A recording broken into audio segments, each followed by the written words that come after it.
the wider reality, broader, right, is kind of like our terminology for going beyond what we conventionally like see and experience, right? Whether that's beyond the five senses. Beyond the five senses. Yeah. Yeah, exactly. Whether that's honing your own intuition, whether that's talking to your spirit guide, trying to connect to your higher self, talking to God or Jesus or any of the other ascended masters. Maybe that is the old school practices like astral projection and stuff like that. Or maybe you become a medium that wants to help people in some aspect. Hone a gift, hone some sort of sixth sense that helps you, this is the most important, have the experiences for yourself. Hello, I'm Donald Lee, and this is Expressing and Revealing Your Truth with Donald Lee. It's a podcast in which I help you understand who you really are and how you can express and reveal that truth in the world. To do that, I interview people who have had transformational spiritual experiences. The type of experiences that many of us wish we had, but never do. Yet, by learning from my guests' experiences and the wisdom they gained from those experiences, all of us can glimpse a bigger vision of who we really are and how we can live our lives more fully, more peacefully, more lovingly. In this episode, I interview Nathaniel and Kelly Epting, a husband and wife team of psychics and spiritual teachers. Kelly had the unusual experience of growing up in a family that accepted and celebrated their spiritual gifts, even playing telepathy games and knowing what their birthday presents were before they opened them. As you will hear, both Nathaniel and Kelly were dedicated to their spiritual growth journeys before they met and married. Now, they work together to help others on their spiritual journeys. Nathaniel and Kelly tell us about the 6 universal principles that Kelly's guides have taught them. Kelly is a trance channeler and even did a channeling session for us during this interview to bring in wisdom that can help all of us understand our mission on this earth and to live in greater peace and love.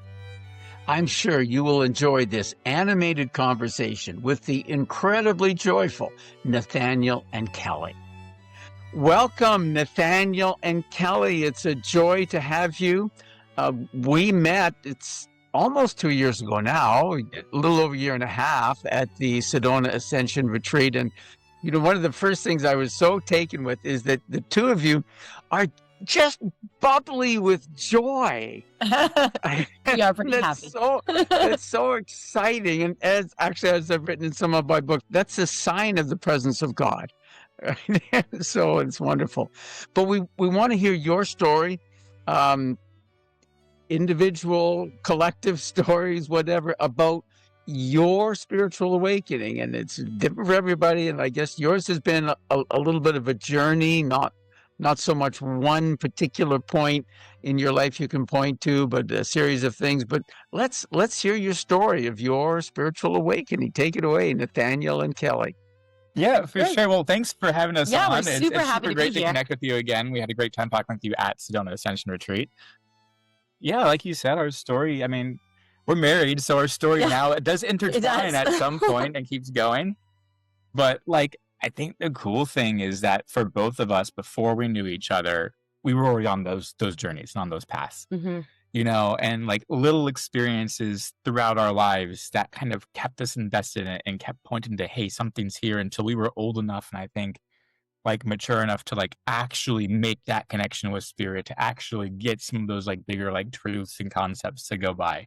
And that's where things like really took off, and yeah, still on the journey, you know? Yeah, never ending for sure. Yes, do you want it's an eternal journey because we are eternal beings. Exactly. Precisely. Yeah, at least for me, my family is very open-minded. I grew up listening to Abraham Hicks in the car on the way to school. Very normal for us. We used to stand outside when I was 4 years old and try to see our auras at night or in dusk. We would play reading each other telepathy games. We played telepathy games while waiting for the pizza to come at the pizza place.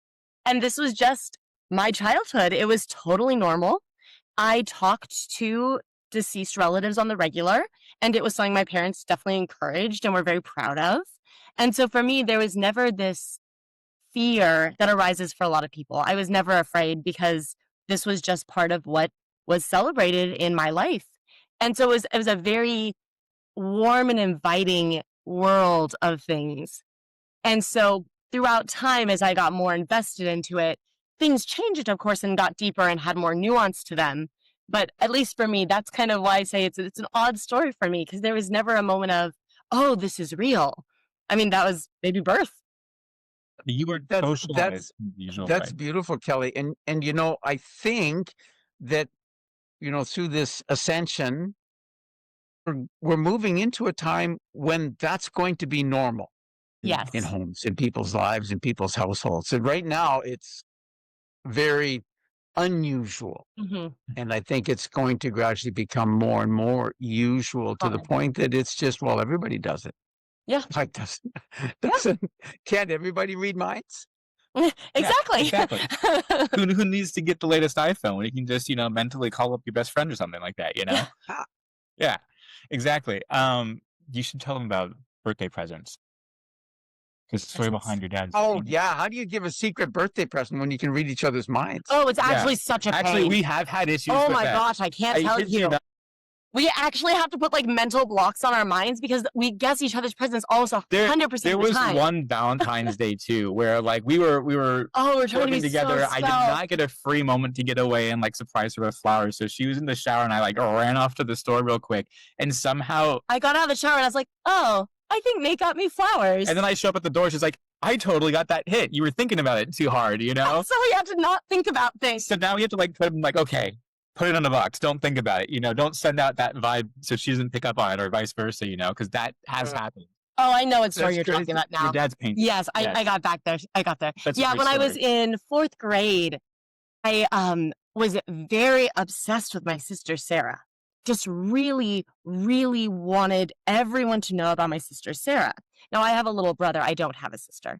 But I was very sure she was older than me. I knew what she looked like. I knew her. I knew her name. And I was so sure about this. And my mom had a pretty long pregnancy that ended in a miscarriage. And so she was like, I'm not surprised. I think it would be about the age that you're talking about. I'm pretty sure it's the baby that didn't come to Earth. And I was just obsessed with her. And so my dad is an artist. And so he was going to paint a family portrait. And he asked me if he could put Sarah in it so that I knew she was part of the family. And so he did this very large, very beautiful painting of our family with Sarah as a baby on my mom's knee. And so the minute he painted it, I was peaceful. I didn't feel the need to bring her up. She was acknowledged. She was part of the family. And I could let it go. I just needed to know my sister was represented in our family. And so it is a great story because it shows not just how sure I was about this, but how much my parents went out of their way to make sure that my intuition and my experience with spirit was not only validated, encouraged, accepted, brought into the family. They were like, yeah, let's put it in the family, her in the family portrait. That's part of our family, your spirit sister. So, that's beautiful. That's like that. It reminds me of that story. It's a book and a film came out, I don't know, 20 or more years ago about the little boy who had a near-death experience. I think he was climbing up a tree and it was an old rotten tree. He fell down inside the tree. And I think this was the case, or did he get sick? I can't remember. But anyway, he died. He went to heaven. He came back, and then he was only 3, 4, maybe 5 years old. And then he started telling his parents about, when I went to heaven, when I talked to Jesus, and they said, what's going on? Yeah. And so it's a wonderful film. So I cried in it, but I cry in movies. So, and at one point towards the end of the movie, spoiler alert. Anyway, he says to his mom, did you know I have a sister? And his mom said, what are you talking about? You don't have a sister. He said, yeah, I have a sister. I met her in heaven. And then he talked about the sister. The mother had a miscarriage. Mm-hmm. And that was the sister. And interesting, I interviewed Dr. Eben Alexander a little ago. He had, I call him a rock star of near-death experiences because his was so incredible. But he had this guide through when he was on the other side, having his death experience. And he realized later that this was his sister because he'd been adopted. And I can't remember if they were, I don't think they were twins, but they were both adopted, but into different families. Mm. And so he never knew he had a sister, a birth sister, right, from the same mother. And so meeting the spirit of his sister on the other side led him to seek her down in real life. Anyway, Wow. it's So bizarre, these That's things. incredible. But anyway, I'm interrupting your beautiful story. So No, but carry on. It's true. Perfect example of how, like, as a kid, I think we are more in tune with that truth, and it gets socialized out of us, right? As we slowly get older and we have to adjust into being here in this reality, doing the work and all that stuff. So I think, for a lot of us as an adult, it's going back to that moment and learning how to re-access that part of it. And if you can, and you do have younger kids, nieces, nephews, whatever, you know, bring them up in a world where that's socially acceptable. Let them talk about that, because that imaginary friend might actually be something more than that, you know? Yeah. And And I those think that's part of what Jesus meant when he said, unless you become like little children, you Mm. can't enter the kingdom of heaven, right? In order to get into that consciousness, we have to get back to that consciousness that little children have because it's fresher for them, right? They're new into this material reality is weird and unknown to them, and gradually their memory of the other side or the other kind of right. reality that gradually fades as they become, as you say, more and more acclimatized to this material world. Yeah. Exactly. Exactly. And I think it's great if you have those little examples. Like I remember Mhm. being my parents raised me. I was raised Catholic, right? And my mom and my dad thought it was very important for me to have an awareness of God and a wider reality and stuff like that. And of course, my beliefs as an adult going through a lot of experiences have opened and been more, broad and Mhm. expanded and stuff like that. And but I think it set the kernel of like there can be something more. Now it's a matter of figuring out what is it and how do we Yeah. access it? How do we bring that in? And I remember like this stuck with me. And in high school at one point in time, back in like the early days of the internet, back before algorithms and major Google search Enough and to remember ads. that? Oh yeah, no, we were right in that sweet spot of like Mhm. early good internet. And I remember like reading about pendulums. And I was like, "What is this idea of a pendulum?" And I didn't have any sort of pendulum. I didn't even know if there was any local crystal stores back then. But I had a Lord of the Rings replica, the One Ring, and I had some yarn from my grandma, and I tied some yarn to the ring and made a makeshift pendulum. I sat there, and that thing would answer and respond and like started flying and ask another question and would stop and go the other way so clearly. And I was being as still as possible because you're like, okay, yeah, micro movements and whatnot. But just it responded so strongly, it both blew my mind in the oh my God kind of way, but also in the I need to put this down. So I actually didn't pick Yeah. up the You're pendulum going, again for like "Ooh, years. and one ring to rule them all." Yeah, exactly. And you're like, okay, so this is a new truth that I have to internalize, and it creates that shift. Mhm. You Paradigm know? shifts. And then, of course, then you're like, well, now I know it's possible. What else is possible? And you read things about like, oh, you can like leave your body, astral projection, out of body experiences, very similar to like near death experiences in some ways, and lucid dreaming and whatnot. And I remember one night going through, I'm like, okay, I'm going to do it. If I can do the pendulum, I can do this, and try to do it. And I literally felt my body start to like pull up out of itself. Like, I don't know how to explain it, but like I'm lying in bed, I can feel the bed against my back, and I can just feel myself lifting maybe 2 or 3 inches, and it has this resistance, and I just could not maintain it, and it broke apart. But it was like, oh my God, that's possible. That's also possible. And it's those I little almost did it. I almost did it. I almost did it. I can be my body. That means I'm not my body. Yeah. That's That a big wake up. that means this body is a vehicle for something else. You know? And it just slowly widens the possibility of what reality is and what we're told it is versus what we can experience it as.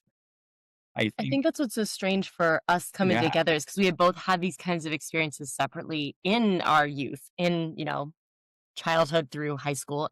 So by the time we met right after college, Yeah, we both went to UC Irvine. We were both, in the arts. In the arts, of course. She's 2 years ahead of me, but yes, he's a baby. But we met, and I had heard we got together with our mutual best friend to work on a show. But I knew these guys. We weren't friends when I was in college. He was young. I was the baby. He was young. But I knew that they did tarot readings for people. Yeah, we were the house you went to, the apartment you went to. If you were having trouble with something, we had tea. We would feed you. You wanted your fortune read? Sure. What else can I do? Let's download some information for you. What you got? Cards about that boy trauma. We were that house, and hilariously, we're actually at that mutual best friend's house right now. So very much still part of our lives. She actually officiated our wedding. So, but point being, we were known for it. It was very much like, oh, if you want something spiritual, go see Kelly. That's what. And at that point in time, since the high school experience of all that stuff, I became an avid reader. I read books. I would go to Barnes & Noble and I would just sit down in that book aisle and just like consume information and practices. It got to the point where it was like, I need to start doing the practices, right? You need to experience it. It's not just enough to like learn about it, right? Yeah. And at college, when I finally had, I think that adult freedom in the time, I'm like, is there a place around where it's like, I can learn from someone else? Is there a local medium? And I found like a local medium in the area who seemed pretty like legit and had a good following. And I went to one of his training circles, and that was my introduction to meditation and psychic gifts and mediumship and dream interpretations and stuff like that, and started playing around with it to get that experience. So by the time that we actually met and came together, we had both started like using this and like knew about each other's interest in it. Yeah. That it came together. And of course, it came together in a haunted theater. Because how else could a story start for a couple? We're both into this. So this is where the story comes together, like I said earlier. I think you're giving me a plot outline for a good novel here. So of all the spiritual awakening moments, I think this probably the most defining one, is where our individual stories came together in a really strong way. So we were at this theater working on the show and stuff like that, and we kept hearing this weird like pop or like ringing sound. I have to say, we were there after hours to work because there's some machinery malfunction with some of the and we were trying to troubleshoot it and practice and get used to the space. It was us and our mutual best friend, the full orchestra. So we were like, what is that ringing sound? And what is that pop? I had previously learned in one of that circle, that development circle I was in, that, spirit can make those kind of audio manifested sounds. And sometimes you can kind of ask questions and pop once for yes, pop twice for no, to see if you can get some validation and stuff like that. So we're like, okay, let's try it. Because the lights are off. There's no like hot lights cooling down. No one else is there. It's just us in a theater at night that has plenty of haunted stories. We would call out and it would seem to pop in response. And it seemed to be very like enthusiastic was the energy that we all got, like happy pops. So we were like an enthusiastic pop, and I'm trying to kind of hear this. Probably the energy of it. Probably the energy. With like non-verbal stuff, it's not just about what you see. If anyone who's ever talked to a spirit guide or a loved one or connected in this way, you get the visuals, you get the feeling with it, you get the sounds. It's like all of this rich experience if you really like open up to that. But it was a crisp, loud pop. It didn't feel scary. It wasn't scary. It didn't feel ominous or anything like that. It just felt welcoming, is the best way I can put it. And so we were pretty like excited, like, oh, okay, so we got to come back and actually talk to this. Let's plan in extra time to do this after rehearsals, We go back into our mutual best friend's car, because we carpooled, of course. She turns on the car, and she had left the radio on whatever station. And the first words out of that radio station was, "We are here. We are at your door. You just have to let us in." And it ended up being some like religious talk show sermon late at night kind of thing. But that was the first sentence. And we heard that. And we're like, oh. And we were like, the timing of that. So the next day we consciously said, okay, we let you in. We would like to communicate. And we're talking the audio machine in a locked room turning on and off, lights turning on and off, sounds and clicking and noises from all over in the rafters and the thing, just Yeah, if anyone's not nonstop familiar, phenomenon. if anyone's not familiar with a theater, like up above in the rafters where you have like the lights, you can hang lights and stuff, which were all off by the way, they weren't on. We could hear like this like rap tapping along like the metal It sounded like someone had a walkway. cup along the Or like a kid with I a don't know. stick in a fence Yeah. going, and we're like, that is the weirdest sound. For me, it was the locked sound booth with the audio, all the machinery turning on and making huge noise and then turning off. And it's not like we were at the point of rehearsals where we were using this No, stuff. it was crazy. Like, so it was just tons of phenomenon. So we had heard and had learned, and this is probably, I'm going to get some flack for this. Some people are going to come at us and be like, it's scary, it's bad. But I truly believe that we all have the ability to connect, and everything that we use are tools, but we have to be smart about how we use our tools. We have to know to set intention. We have to protect ourselves. We have to make it clear what we want to connect with and stuff like and that. I think your energy and your heart's intention helps too. Helps that too, right? So we had obviously I had a Ouija board. There's no way. I got a Ouija board when I was 8. Again, my family was like, sure, let's talk to the dead on the weekends. Why not? But again, we're so full of, our family was so full of love. It was not a scary thing. We never thought of, like, I call them ghosties. Ghosties weren't mean. Ghosties were our friends you couldn't see.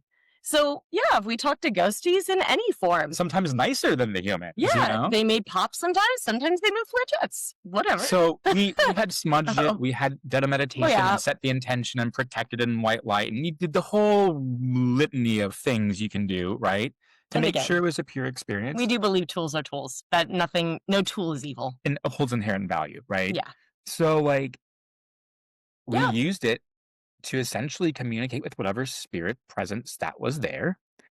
And also at the same time, we had the pops that were doing really consistent yes and no's. So it was every time you'd ask a question, you could get 1 or 2 pops, 1 for yes, 2 for no. And it didn't work 100% of the time, of course. No, it did. It wasn't 100, but it was frequent. Really close. It was consistent enough that, like... Enough that we got some people from outside to test if only the 3 of us could hear it, because it was so weird.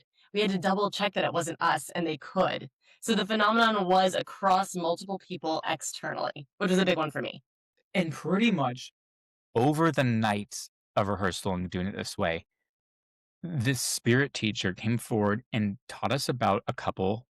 Well, it started with 4, and has since in our development added on key universal truths that we were supposed to start like telling people about and living by. And they were really formative. And so we have made that abundantly clear on our website what they are and why they're important. And those are the ones that we kind of always kind of come back to as a guidepost for how to live your life and develop spiritually. And they're powerful truths. Probably the most important one to mention is knowing. And this is something that I think for us was such a huge just validator of also the heart of the spirit we were talking to. Because again and again, they would tell us, if it doesn't ring true in your heart, then it's not true. Don't believe it because I say it. Believe it because you know it. Because like you know feel it. Like so deep. And it was something that we've lived by forever since then. So they call that knowing, and you can think of it as like your own personal compass. It's like your intuition. It's your gut instincts. Yeah. It's not a new concept, but no, it's not a new concept. But I like to say it's like your own personal compass. It might not always point north, but it'll always point to your true north. And that's important because sometimes 2 people could have totally different knowings that seem to be in conflict, but both of those journeys are right for that person. Yes. And we found that to be very true. Yeah. So it became a lesson. And every religion has this idea in it, right? It's called different names, right? In Christianity, we call it the Holy Spirit. Right? Sure. That is within us, as St. Paul said. Don't you know that your body is the temple of the Holy Spirit that dwells within you, and that it is that what Christians would call the Holy Spirit guiding us day to day, moment to moment, and like you say, that like the truth that it gives us for this moment is for this moment, and that's part of the meaning. Give us this day our daily bread. Right. Sure. Give us. It's a prayer to that God that dwells within us guide me today. Not just bread for my body, but bread for my mind and bread for my soul, right? Give me that which I need, body, mind, and spirit in this moment to guide me along the path that you have laid out for me to follow. So yeah, that's It's a exactly. That's beautiful beautiful. interpretation. Yeah, Yeah. that's beautiful. I So love that. this is probably a great time for you to share with all of us what these truth six, right? Six Yeah, so truths. knowing was the first. Uh, I forget the exact order they got introduced in, but I know Harmony. harmony was, I believe, next. Harmony, the idea of that one is to live a balanced life, but balance implies 50-50, right? Perfectly balanced. This was more an idea of your harmony might be adjusted, differently to someone else's. Find your personal balance. Maybe there's something that you are a little bit more like 75-25 on like a spectrum, right? Maybe some people are what's right balance for them. Let's just say with like healthy eating, maybe looks differently than someone else whose version of healthy eating feels right for them in their life. As long as you are living and trying to strive to live within your harmony, you are, I think, moving closer into alignment and truth for Yes. yourself. And there did seem to be some hesitancy about absolute concepts that way of like, oh, it's 100% this way always. Yes. There is definitely that, but there is a harmony still. Just because something you're very passionate about doesn't mean that it's absolute. It means that maybe you're further on that harmony level, but there's always this softness to it of balance in it. And that was, I thought, a really powerful communication. Yeah. I like the word harmony better. I mean, as a musician, I understand that. I mean, right? Sometimes you're going to be in harmony. Well, sometimes you're the root of the chord. Sometimes you're the third. Sometimes you're the fifth. Sometimes you're the major seventh. Sometimes you're the diminished seventh. Sometimes you're the That's flat really fun. nine. And it adds variety and excitement because not all beings are the same. Yeah. And within harmony is both consonance and dissonance. Yes. Right? Absolutely. The root to the fifth is a very consonant interval. But the root to the major seventh or the root to the diminished seventh. to the seventh. Well, there's some dissonance there. Absolutely. But it's still in harmony. Yeah, right? It's just exactly. It's just different harmonies. But for that chord structure, Yeah. and that's where you have to always be in reflection. And sometimes your harmony can change. Maybe at one point in time your harmony is set one way, but as you live your life and change and adjust, maybe that it changes. So it's good to always be in practice of reflecting on this. What's my harmony for this? What's my harmony for that? How do I get close to living that authentically, right? And it builds off of using your knowing to tap into what that is for you and to be able to live that, which takes us to the next concept, which was conviction. And conviction is one that I have always loved talking about. Love because it is not enough to know what's true. It's not enough to live in your balance. It's not enough to live in your harmony. You need to believe in something enough to move, to have action. Because absolute passivity, doesn't allow you to bring anything of value forward. But the conviction, the care, that passion, that love of something has fire behind it, and it moves us forward. It creates that motion. And for me, I always feel like you can find peace and you can find centeredness and you can find truth. But if you don't have that little bit of fire, you'll end up alone and quiet and separated. But the conviction brings you back to humanity. It keeps moving you back to making a positive difference, just showing love. So anyway, I love conviction. I think it's a great and often missed step that I think is so important and really understood in that moment. Yeah. And we don't want to understand that word here in the legal sense of the term. We don't want anybody convicted. No. Very much think of it like your passion. Yeah. Yes. Yeah. Your passion, that motivating intention, energy kind of thing. Yeah. Exactly. Yeah. For sure. Great clarification. Hilariously, I don't think anybody. I was just playing to be funny. I don't think anybody misunderstood that. I'd hope not. It's always worth saying, but it also is hilarious. Yeah, don't be convicted and get yourself. Don't live your conviction and get convicted, right? Temper that with your Temper that, Temper right? that with your Be in harmony. Use your knowing, right? Yeah. As Let's long as use we're in that. harmony, then our Yeah. convictions shouldn't hurt anybody. Exactly.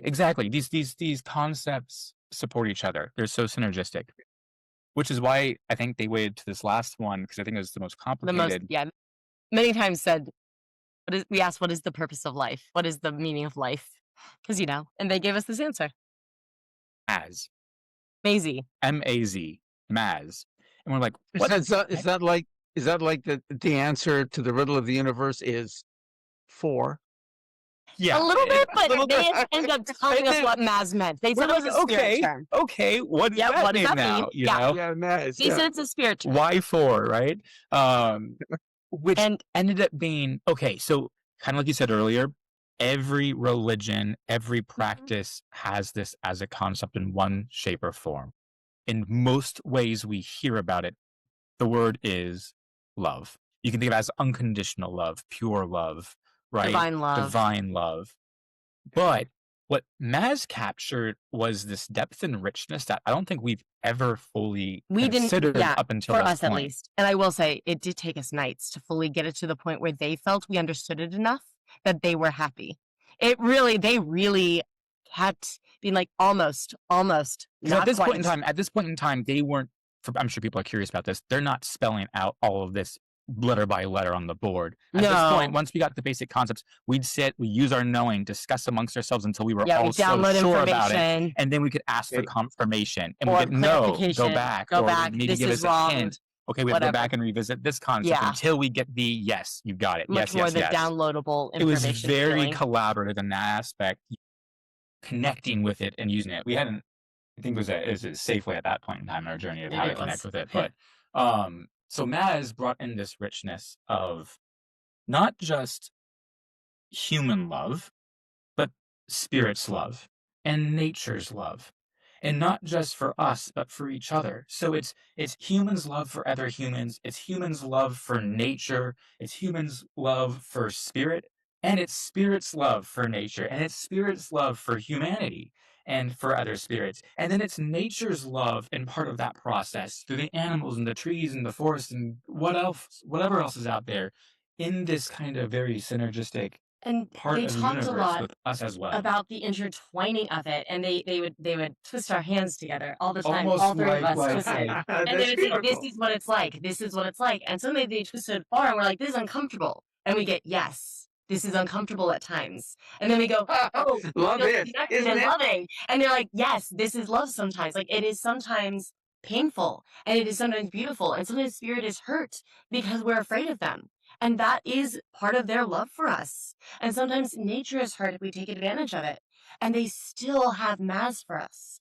That's what Maz was. It was that unconditional aspect. Intertwined, sometimes good, sometimes complicated, never just one perspective. That always from all perspectives. And so it was so much richer than a word we were almost casually using. Love is almost casual in its use. This was something that was divine. It was something that was otherworldly. It was bigger than us. And I think that's why they chose to give us a spirit word instead of use the word love, because we thought we knew what it meant. Yeah. So it's more like Jesus described as a state of consciousness, right? And but very more much than a state of consciousness. And then when St. John says that God is love, right? That it's not just a feeling. It is that all of creation is love manifested in different forms. And it's just it's really broad. But yes, we absolutely very much in Christianity. Absolutely. You hit a really important distinction between the feeling of love versus the state of being of love. Yeah. And we do a lot of, she's a trance channeler, so we have 2 guys, master guys that come through. Not the guys that we were talking to in the theater, different master guys. No, though my channeling work did start around that time. Yeah. But they've talked about the importance of the state of being of love goes beyond, it transcends emotions, right? You can be mad at someone, you can be disappointed, you can be sad, and still connected to this state of love and understanding that place. And I think, like you were saying, it's higher than that. Mhm. It's a universal state of being. It's a consciousness state almost, you know? Um, so those were like the main core that we were introduced with and told to essentially practice. Use your knowing, use your harmony, use your conviction to live as much of a light of Maz As you can. as you can. Yeah. Right? And of course, that became over years afterwards a practice and trial and error and figuring things out. We've since added 2 more concepts to make the 6 because they were But important. you guys, I got to say, like I said at the beginning, you are filled with mass. It just Yeah. overflows from you. It's We like believe in it. it's like your pots on the stove that somebody forgot about, and you're boiling all over with mass. Oh, gee, that's great. That's great. That warms my heart. Yeah. That's wonderful. I think we all have that potential, right? And we can all resonate with that. And the more we can be comfortable and brave and courageous to share that, to say the I love yous, to show up for someone, Absolutely. to do something compassionate for other people. Yeah. You Just 'cause know, you can. it doesn't have to be big things. It can be little ways. I don't know. Have that compassion and Maz for For yourself. yourself as well. Ooh, that's one we forget a lot. Do you love yourself? Can you spend that time loving Yeah, yourself? so many of us are great Yeah, at showing so up for others, but do we show up do for show up for ourselves? ourselves. That's one we talk You about a know? lot. And that can sometimes be challenging for us, right? Yeah. That idea of loving kindness for yourself. Yeah. So our as we we learn more. Yeah, go ahead. we do tend to be hardest on ourselves very often, right? And it comes through in our self-talk. So, and I still do it, and I know I shouldn't, right? But oh man, I shouldn't blame it on growing old, but sometimes I forget things or I forget where I put something, and I think, well, you effing idiot, how can you be so stupid, right? And I think, you shouldn't talk to yourself. You idiot, you shouldn't talk to yourself that way. Yeah. There becomes almost this chain reaction, Yeah. where it's just like you catch yourself doing the same thing and you're like, okay, we need to stop this. But lovingly, we're gonna choose to do it differently, Yes. You're not Someone that. told me this. I didn't come up with this, but it always makes me laugh. If someone you love says something mean about themselves, you go, "Don't talk to my person that way. Don't talk to my husband that way. You don't think about him. Don't treat him that way. I love him. So You shouldn't be sometimes- treating him badly." Yeah, sometimes she's caught me in like that Yeah. inner dialogue out loud. Like I'm I'm trying so hard, Messing I'm up, just right? messing up and You're whatever. like, "Hey, don't like, talk "Hey." to my husband that way. And I go, yeah, So I should talk to myself better. Use Yeah. different words. that love that you have for other people can also wheedle in and help heal Yeah. the love that we have for ourselves. It's a practice, Exactly. The practice. It's a life lifestyle. journey. Oh, it is. right? Yeah. And as a musician, it's a practice, like everyday practice of your life. Practice. Every day, all the time. Yeah. Yep. And you mess up. We all mess up all the time. There That's is part no of it. such thing as perfect. We're all flawed. We're all making mistakes. But if we can keep coming back to the truth we know and we can let it transform us, it does change the way you do everything. Yeah. And I think that's the joy of, I think, as you're talking with awakening and as you're talking with that spiritual, opening up, it does change not just the hard moments or the good moments or when you're connecting. It changes the silly things you wouldn't think. It changes how you load a computer or how you, check yourself and go, yeah, okay, sure. I had an emotion. Doesn't mean I need to attach to it. It's momentary. I have bigger things. It changes everything. And I Yeah. think that's It moves you from a state of sometimes, greed and anger and Mhm. hatred and all of its manifestations, and more into a place of love, kindness, compassion, gratitude. forgiveness, understanding, open-heartedness. It's Even when you have to sometimes work at it. work at it Yeah. or do something difficult, can you do it from a state of love, Yeah. of Maz? Accepting your emotions as they come, but keeping that state inside. And I think that's what we try to practice. Playing with that. Yeah. Just a little break from the program to mention a couple of things. Firstly, if you're enjoying this podcast, please like and subscribe. It really helps the algorithm to find more people who would enjoy these interviews. Also, if you're interested in spiritual growth, you might be interested in my series of spiritual books. As a spiritual author and a former band director, I use my little "the band director" trademark in these books because I use music as a metaphor for life and our journey of becoming a musician as a metaphor for our spiritual journey. There are 3 books in these series. The Band Director's Lessons About Life is a book of modern-day parables inspired by events from my teaching career. When you're working with kids, things naturally come up that we sometimes call teachable moments. Little events where you realize that there's a bigger lesson happening right now than the alternate F sharp fingering on the clarinet that I was trying to teach.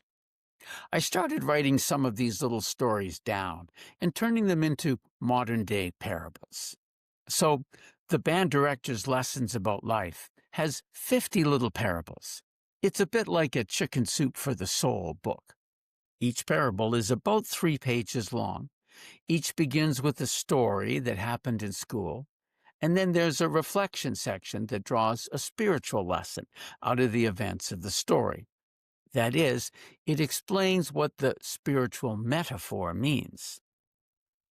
The band director's lessons about life is easy to read, makes a great gift, and expresses many universal spiritual principles in an easy to understand way. If you want to go deeper in your spiritual growth, I've also published a study guide to accompany the book of parables. It turns the band director's lessons about life into a year-long course in spiritual development. You will spend a week on each of the 50 parables. There's a deeper teaching about the meaning of each parable, reflection and discussion questions, especially if you would like to use the study guide in a group setting, and a different meditation for each lesson. The third book in the series is a little book titled The Band Director's Pocket Guide to Spiritual Growth. This little book explains a simple 3-step process for putting your spiritual growth into high gear. You can learn more about all these 3 books and my other books at my website, www.cominghomespirit.com. Because, after all of us are on a spiritual journey back home to God. So that's cominghomespirit.com. You can also go directly to my Shopify page at cominghomespirit.myshopify.com, where you can purchase my books directly from me. At the moment, I can only ship paperback books within the continental United States. So if you live in other countries, you will need to purchase my books through Amazon in your own country. If you're enjoying this podcast, I really think you'll enjoy my band director series of books as well. Now, back to the program. Which I guess does take us into the other two, which the other one we call oneness, which is to, through your own practice, try to recognize that we are all interconnected. We are not as divided as it looks like when we look at things, we other things, right? Here's me, the observer, and here's this other person. Here's me, the citizen of whatever country, and here's this other person in this other country that we project all of our judgment on because they're different than us. And I think goes back to our old tribalism roots and stuff. Or but it's me and it's that tree. It's me and it's that other spirit, animal. It's right? spirit, exactly. Bucky. The illusion of separation. Exactly. And that's what we have on this side of the veil, right? We have the illusion of separation, that we're separate from each other. That's what our ego in the spiritual sense does for us, right? It gives us a sense of separation. Yeah. And that's what we have to kind of work at setting aside and understand. I just was at a peace festival this last weekend, and the talk that I gave about peace, I said it comes back to our understanding of who we are, and that we are one with all that is, one with God, one with all humans, one with the universe, one that all. But we are here in this material world as an individual soul with unique personality. So we need to live with this dichotomy, right? Both can be true. On this side of the veil, everything is paradox and dichotomy. So we have to live with this dichotomy that we are, to are a unique personality. So be your unique personality the best you can be with your personality. Like, don't hide your light under a basket, right? Shine. Whatever your light is, let it shine. But understand that we're one with everything. It's like mixing oil and water, but it's one of the great paradoxes of life on this side of the veil. Exactly. I think it's one of those important things that we come here to learn, right? Because what Yeah. better way to test that truth than to put us in a world where seemingly everything's Separate. divided and Yeah. separate, Yeah. when in fact it's this intricate web of connectivity where everything affects everything else in some way, shape, or form. And I think Maz brings you back to that. It teaches you that by sitting with it. The more you sit with it, the more you can't help but notice that you're not separate. You don't even mean to. It's just living the lifestyle of trying to live in that state of connectedness and love. You start less othering. You just can't hold on to it. You just can't hold on to Maz and this divisive thinking. You just can't do it. And so over time, it becomes more apparent. You know, an analogy that I like to sometimes come back to help people feel this idea of individuation that's also a part of connectedness and oneness is like a tapestry, you know, or like a quilt weave or something like that, you know, where like you can be an individual segment. You can have your own little patchwork quilt square, your own colors and patterns that is also a part of this greater, you know, quilt work where everyone else is their own little square and it all comes together to be this beautiful, Yeah. you know, collected, unconscious God source, the ultimate universe, whatever you want to call it, Yeah. that includes all of us, you know? Yeah. And that's, I think, a really important lesson to try to practice seeing is that Yes. interconnectivity. Yeah. That's beautiful, Nathaniel. As a musician, I kind of use musical examples. It's like playing in an orchestra, right? Everyone has their own unique instrument, their own part to play.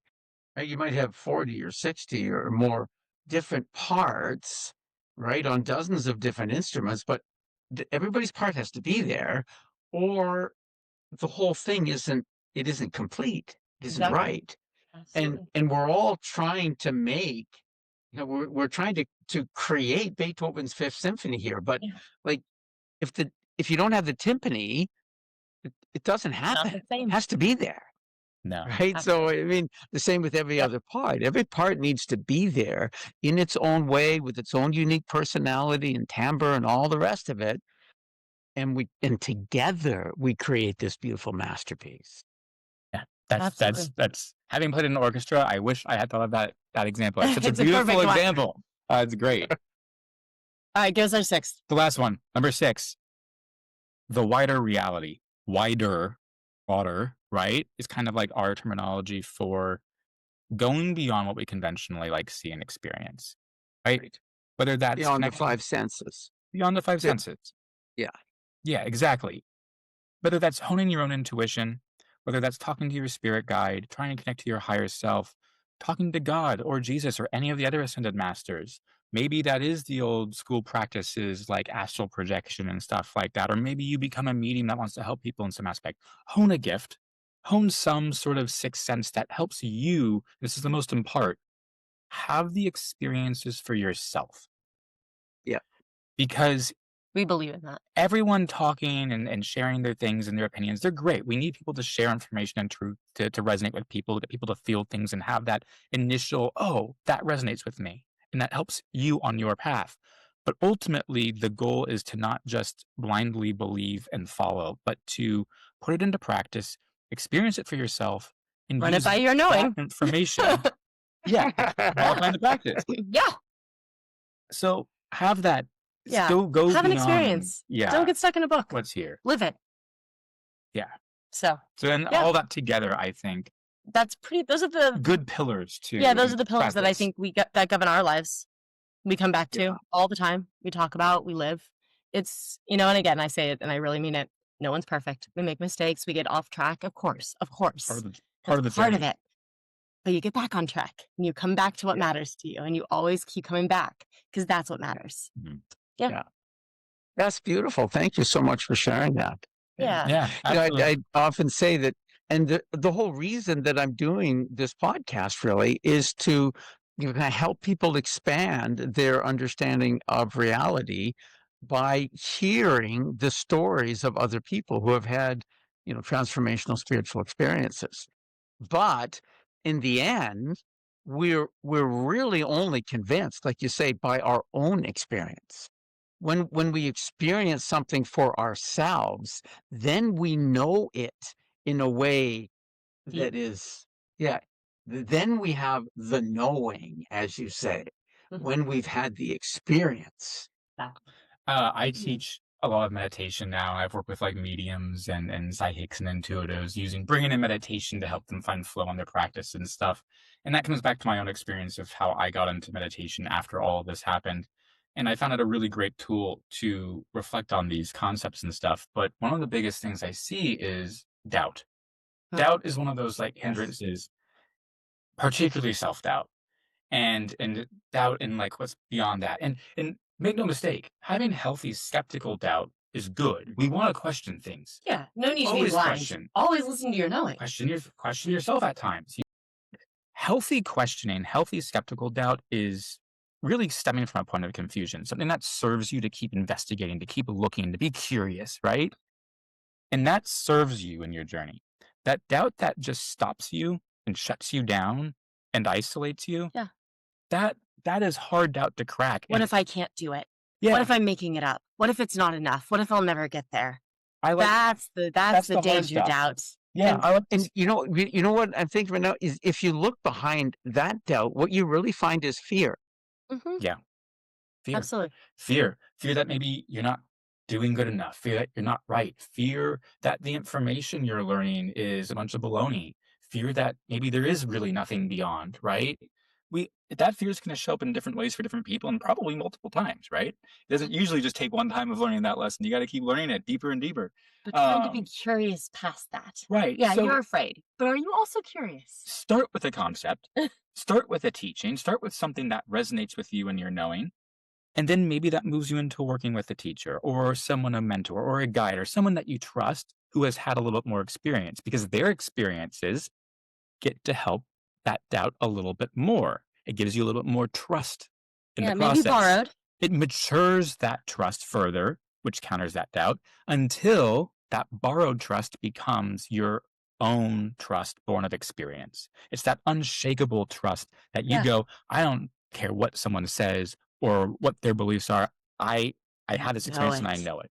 And yeah, always keep it in check and keep examining it, of course, right? But as you collect this more and more, it counteracts that doubt. And so we have to practice, we have to experience, we have to do. So connect with that wider reality. See for yourself. Yeah. That's beautiful. Thank you for sharing those you call them 6 universal truths. 6 universal truths, is that what you call them? Yeah. Universal truths, guiding principles. Pillars of wisdom. Pillars of wisdom. Principles. Yeah, that's what you call it on your website. 6 universal principles. 6 universal principles. I think that's one that we like settled on. They've had different variations. Mostly for each other, we just say, "Hey, yeah, remember that? Yep, you're right. Can bring that closer." As we know it right now. Yeah. Are you in harmony? Yeah. Yeah. That's super. Yeah. And so those truths really, I think, were the pinnacle, you can say, of our journey coming together. Yeah. And everything we've done since together, whether it's the channeling, or teaching meditation, whatever it is. Deeper development of that. Practicing those truths. And so that's where the story, I think, really centers. begins and centers around. Oh, that's beautiful. Thank you so much for sharing both your stories and the wisdom of those 6 principles. Now, Nathaniel, you had mentioned earlier that maybe Kelly would even do a little channeling for us. Are you open I'd to love that? to.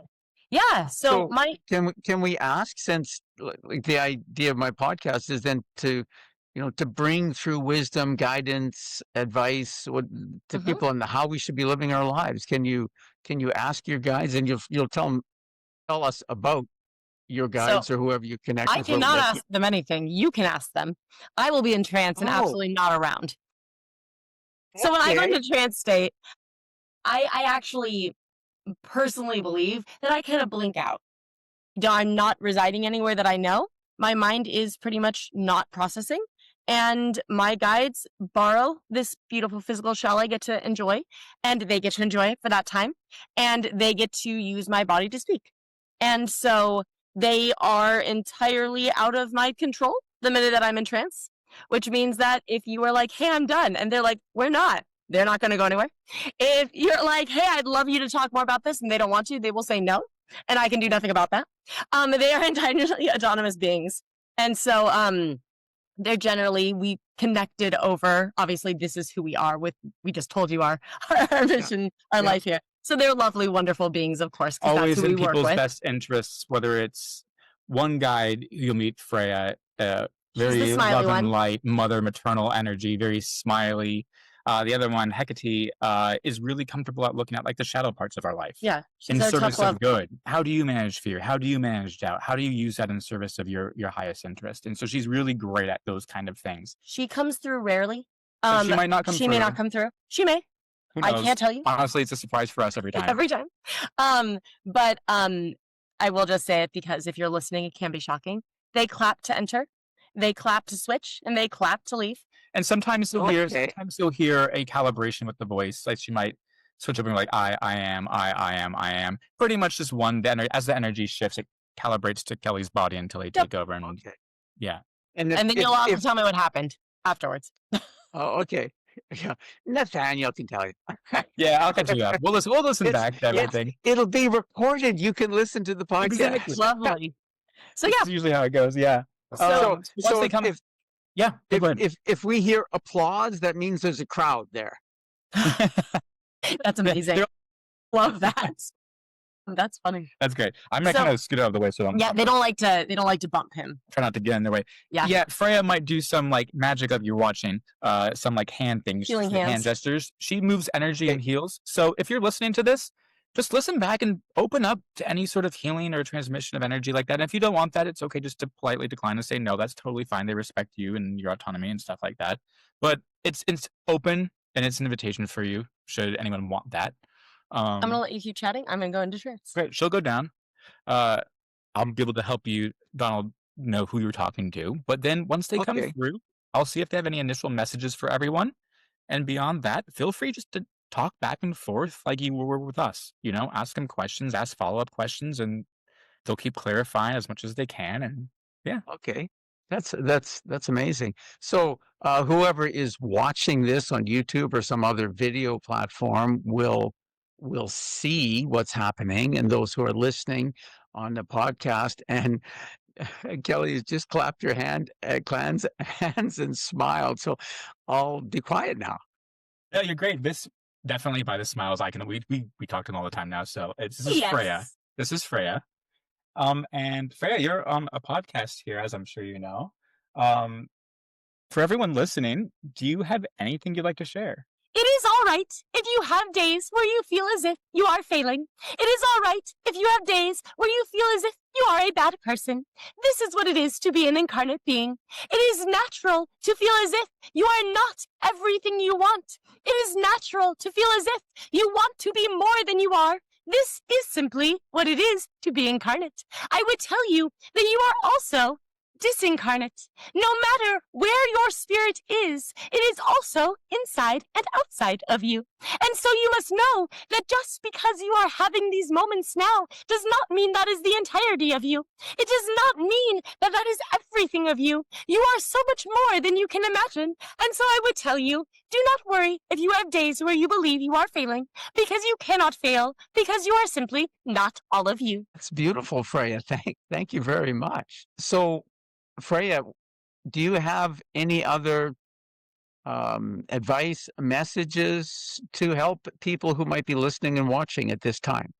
Yes, I would also tell you that in this moment where you are listening and opening and trying to free yourself of your smallness, you must say to yourself, it is all right if I do not see it. It is all right if I do not feel it. It does not make it less true.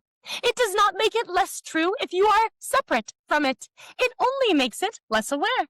And your awareness is easy to change compared to what is. And so I would tell you, you do not need to change who you are. You do not need to change anything except your awareness. And by changing your awareness, you are simply saying, I am open. I am open. And if you tell yourself and tell everything around you, open to receiving more connection. I am open to receiving more nuance of reality. I am open to receiving more love. You indeed will. Thank you, Freya. Thank you indeed. So is the world going through a transition where where more people are increasing their awareness? You mentioned that we need to expand our awareness. Is Yes, this it is happening? becoming more aware, but not as much as it has before. There have been times where there is even more awareness, but you are indeed increasing and transforming. Thank you, Freya. Yeah, it sounds like there are previous times where civilization as a whole have lived in greater awareness, and we're Yes. not necessarily close to those ages, but we are definitely in a period of transformation where we're trying to, I think, increase the awareness we have right now and bump that up a notch, you know? So Yes. I think many of us can feel that and resonate with that. Freya, what is the best way? I think a lot of people listening are on their own journeys, but a lot of times, we care about the world. We have that compassion. We want to help others have that awareness too. What is the best way to go about sharing, inspiring in others, as well as working on our own journeys? It is not that you need to inspire others. Instead, it is that you need to shine so brightly that you cannot help but send the shadows away. It is simply that you are saying, through my own brightness, I am so true to myself. I am so true to the love that lives within and without me that I cannot help but send the shadows of others away. And so there will be more inspiration from that than from anything you can do. That's beautiful. That's beautiful, Freya. And isn't that what Jesus said? Let your light shine, right? Yes, Let your light it is shine among another men. beautiful teacher who has said many beautiful things. Yeah. And I think it really inspires us to take accountability and action for our own journeys, you know? Yes. Instead of getting up there and shouting, do this, do this, do this, live it. So people go, what are you doing? How are you so happy in times like this? How are you so comfortable? What changed for you? What's happening? And at that point in time, they're probably way more receptive to hearing what you've actually been doing, you know? And at that Yeah. point in time, that you can inspire curiosity for someone else, you know? That ripple Yeah. effect. Also, your natural energy will heal others when you are this way, and so there will be things you do not do that are already helping. Good to know. See, I never would have thought of that. But it's true. He's sitting in the presence of other people too, um, who do feel connected to this stuff can be a powerful thing. Yes. Uh, Anything else, Donald? Do you want to ask on behalf of the listeners? Anything you want them to know or you think that they'd be interested in? Yeah. I asked my kind of common general questions. I'm not sure what else to ask. Um, like everyone's curious about the future all the time, and that's a bit of a distraction, right? Always, oh, what's going to happen in the future? Is the stock market going to go up or down? Is there going to be war or peace? Is there? So I'm a little hesitant to ask those kind of questions, even though I am, like everybody else, curious. Well, what's going to happen in the future? Is that the kind of question that Freya offers answers to? Right. It is not that I can tell you an absolute. You see, the future is not absolute. There are probabilities, and I can share them with you, but you are correct in saying it is indeed a distraction, because you must know that even if you are aiming very passionately at one probability, that does not mean that is the road to find it. You must find instead how you yourself can become more beautiful, how you yourself can become more evolved, how you yourself can become more radiant. These are the things that will lead you to the happiest future, to the more fulfilled of futures. And so I would tell you, I can indeed give you probabilities that will distract you and not help you. Or I can warn you instead to take all of your energy and put it into becoming a better version of yourself, a truer version of yourself. And then you will find that no matter what the future holds, you are prepared to walk into it with a shield of compassion for yourself and for others. That's the best answer imaginable. Thank you, Freya. Yes. That really is great. You know, for someone listening, who maybe isn't fully experienced with this, what's like the number one actionable thing they can do to live life this way, like you're talking about? I would tell you that it is not that connecting to spirit is most important. It is simply that by trying to connect to those which are not in your reality, you are naturally elevating yourself in a way that is very quick. You will find that you will enlighten faster. This is not because of what spirit will tell you. It is simply because the connection to the beings that are reaching back to you is so powerful that you will become transformed through that connection. And so if you simply sit and ask yourself, who could possibly be reaching back to me? Whether it is a friend, a loved one, someone in spirit that you knew, or perhaps someone you did not, or a figure like Jesus. It does not matter. The truth is the reaching itself is the important part. The reaching through to those reaching back. You see, the spirits that are reaching down to you, the spirits who are deeply trying to connect with you, they are doing this all of the time. When you are not looking for them, they are trying to connect with you. This is something that we do to show you love, to show you how much we feel you are important, how much we want to surround you with everything good. And so I would tell you, by reaching back, you are allowing yourself to receive that. That is the greatest change you can make. Beautiful, Freya. You know what? We all have on our cell phones and stuff, a Siri or something like that. Everybody needs Freya on their cell phone.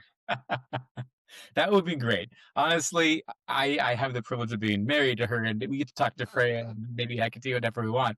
But yeah, just a quick access little like Freya option on your phone to get that guidance. Wouldn't that be something? All of my guidance is within you, and so I would tell you, you already have it. Thank you, Freya. There you go. And I'm out. Oh, that's beautiful. Oh, Kelly, thank you so much for sharing with everyone in that special way through your special charism, your gift. It's beautiful.